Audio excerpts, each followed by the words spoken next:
You used to have a whole world. Think back, really go there.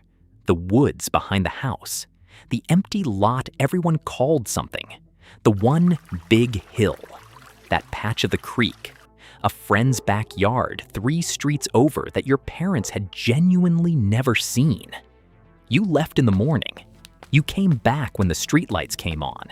And in between, nobody on earth knew exactly where you were. And that was normal. That was just being a kid. Now here's the part that should hit you. That world is gone. Not for you, for them, for every kid alive right now. We took it, quietly, over about 40 years, without ever really deciding to. And it might be the reason this is the most anxious, most depressed generation of children ever recorded. Let me show you exactly what we did. And I promise, by the end, you're going to look at your own childhood completely differently. Start with one number. It's brutal. 7 minutes. The average kid today gets about 7 minutes of free, outdoor, no adults play a day. 7. You got hours. You got a whole neighborhood and a bee home for dinner. They get 7 minutes and a scheduled play date. In one generation, we didn't trim childhood freedom. We deleted it. But numbers slide right off you. So let me show you something you can't unsee. Some researchers took one ordinary family and mapped a simple thing across 4 generations. How far were you allowed to go from your own front door at 8 years old? The great-grandfather, 8 years old. He roamed 6 miles, alone, to a fishing hole he'd spend all day at. His son-in-law, decades later, 8 years old, 1 mile. Their child, 8, a few hundred yards, the end of the block. And the kid today, 8 years old, allowed to the edge of the front yard, a spot you can watch from the kitchen window. Watch that circle shrink. 6 miles, 1 mile, a few yards.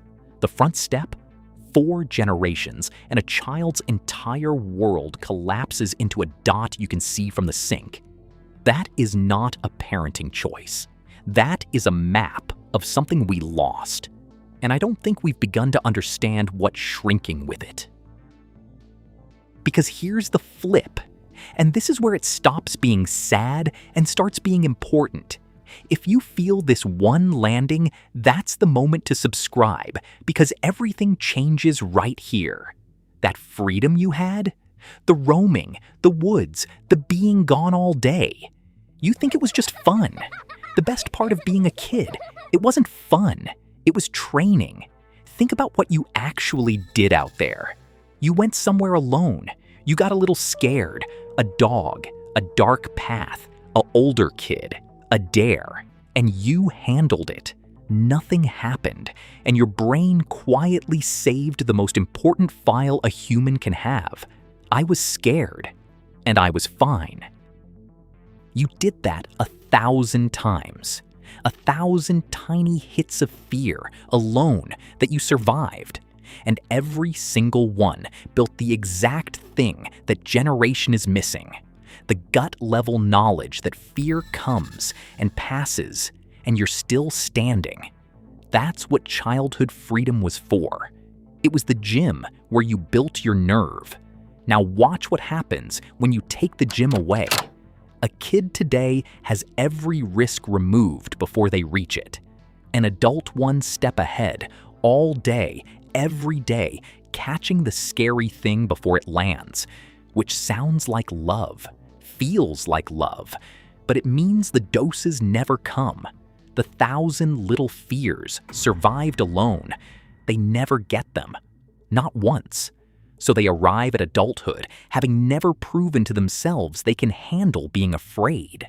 Not because they're weak, because we never let them practice. That's the whole thing. We took away the gym. Then we called them fragile for having no muscle. So why? Why did a whole generation of loving parents lock the door their own parents left open? Here's the twist that got me. We got scared. At the exact moment, the world got safer.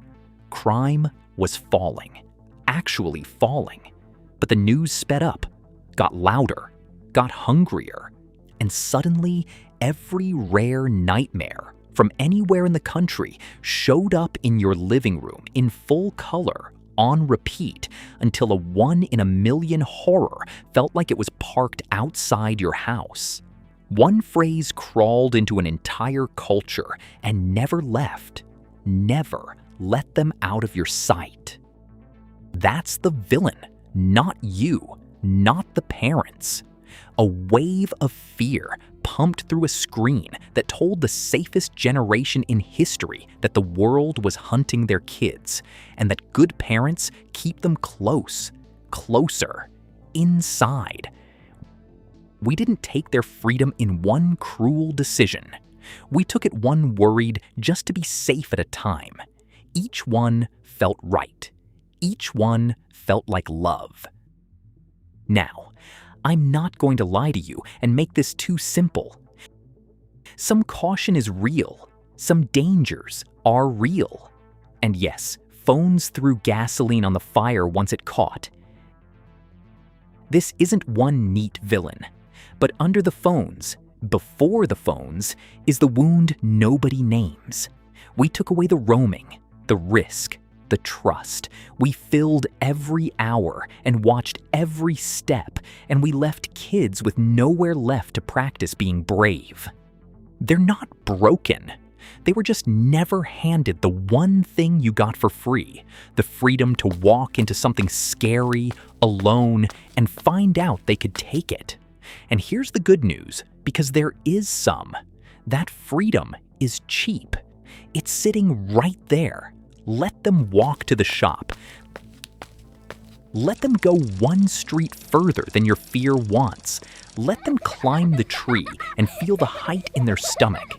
Every little dose you give back is the exact medicine they're starving for. Not a screen taken away. A world handed back. You had a whole world once.